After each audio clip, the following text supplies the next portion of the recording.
नमस्कार मित्रांनो, मी सर्पमित्र सूरज कदम व माझे सहकारी सर्पमित्र दत्तात्रय गुंड आम्ही बीड जिल्ह्यातील केस तालुक्यामध्ये सर्पमित्र प्राणीमित्र म्हणून काम करत असतो। आज आपण आलो आहोत केस तालुक्यातील पिसेगाव या गावी। या गावातील लोकांनी या अडचणीत या तुराट्यामध्ये एक साप बघितलेला आहे। ते आपण पकडण्यासाठी त्याला सुरक्षित जंगलमध्ये सोडण्यासाठी आलो आहोत। या सापाला आता आपण सुरक्षितरित्या पकडू। आपण बघू शकता, हे जर अशी आडी अडचण ठेवली तर साप हा 100% येथे बसणारच। त्यामुळे अशी आडी अडचण ठेवायची नाही, कारण अशा ठिकाणी साप राहू शकतो, कारण त्याला कुठलाही धोका नाही। पण रात्रीच्या वेळेस तो शिकारीसाठी बाहेर येतो व अंधारात पाय जर पडला तर चावतो। आपण बघू शकता, हा गोनस जातीचा विषारी साप आपण याला आता पकडलेला आहे। आपल्या इकडं या सापाला परड म्हणतात, जो की पूर्ण विषारी आहे। आणि लोकांचं असं म्हणणं आहे की हा साप फुगतो, अंगावर फोड येतात, पण असं काही नाही। आम्ही असे साप खूप पकडलेले आहेत, आम्हाला तर कधीच फोड आलं नाही, कधीच आम्हाला असा साप फुगला नाही। त्यामुळे हे सर्व अंधश्रद्धा आहे। हा साप कधीच फुगत नाही, हा चावतो। आपण बघू शकता, याला आता आपण सुरक्षितरित्या बाहेर काढू। या सापाला बघून खूप लोक चुकतात, कारण हा साप अजगर सारखा दिसतो थोडाफार। लोक बोलतात हे अजगरचं पिल्लू आहे आणि पकडायला जातात तर हा विषारी साप असतो। लोकांना समजत नाही, त्यामुळे पूर्ण अभ्यास केल्याशिवाय, पूर्ण माहिती घेतल्याशिवाय असा साप कोणीही पकडू नये। आपण या सापाला बाहेर काढलेला आहे। या सापाला हात लावायची गरज नाही, कारण हा साप खूप ॲग्रेसिव्ह असतो, चिडका असतो, जास्त पळत नाही, थोडा शांत राहतो, पण बाईट जास्त करतो, चावतो जास्त। एका सेकंदात तो 2दा चावू शकतो। आणि हा जर साप चावला तर 1.5 ते 2 घंट्यामध्ये माणसाचा मृत्यू 100% आहे। या सापामध्ये हिमोटॉक्सिस हे विष असतं। म्हणजे विष 2 प्रकारे आहे, एक न्यूरोटॉक्सिस आणि एक हिमोटॉक्सिस।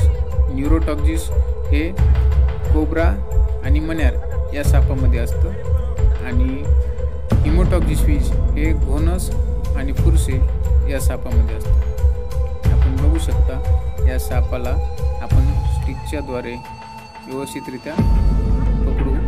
या सापाला हात लावायची गरज नाही। परत सांगतो, या सापाला तुम्ही जर पाहिलं तर याच्या जवळ जाऊ नका, याला हात लावायचा प्रयत्न करू नका। हा जेवढा शांत साप दिसतो तेवढा खतरनाक आहे। आम्ही सुद्धा या सापाला लवकर हात लावत नाही, कारण आम्हाला माहिती आहे हा साप दुसऱ्या सापासारखा नाही आहे।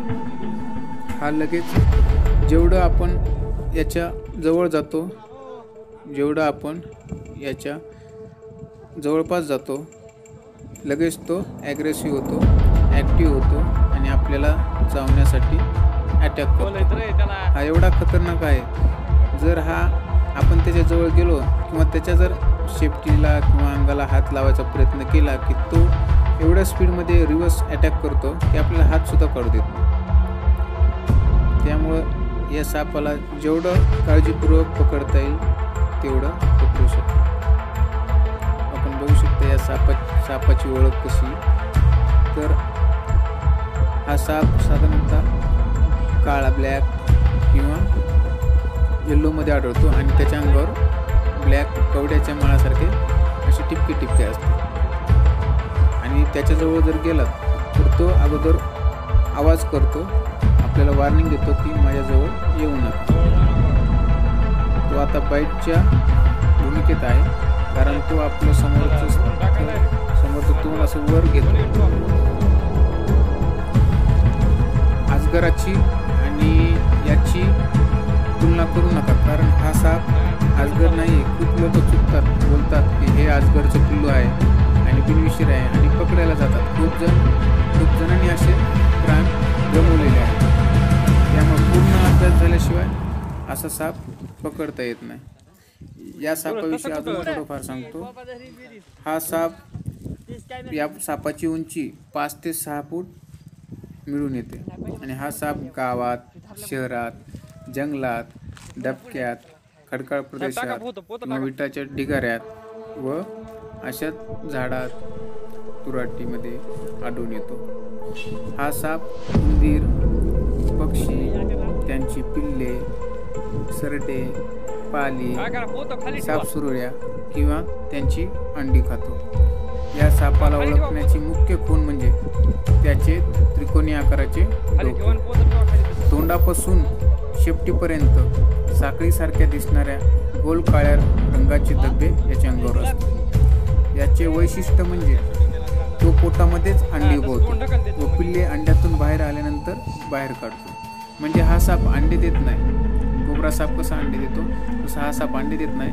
याचे अंडे याच्या पोटातच असतात आणि ते उघडून बाहेर येतात. याला जर तुम्ही डिवसलं किंवा याला हात लावायचा प्रयत्न केला तर तो शरीराचे वेटोळ करून जोराने फुटकार सोडतो व हल्ला करतो किंवा कुक्कर जे असतं त्याच्या शिट्टीप्रमाणे आवाज करतो आणि शत्रूला धोक्याचा इशारा देतो. याचे विष खूप खतरनाक आहे.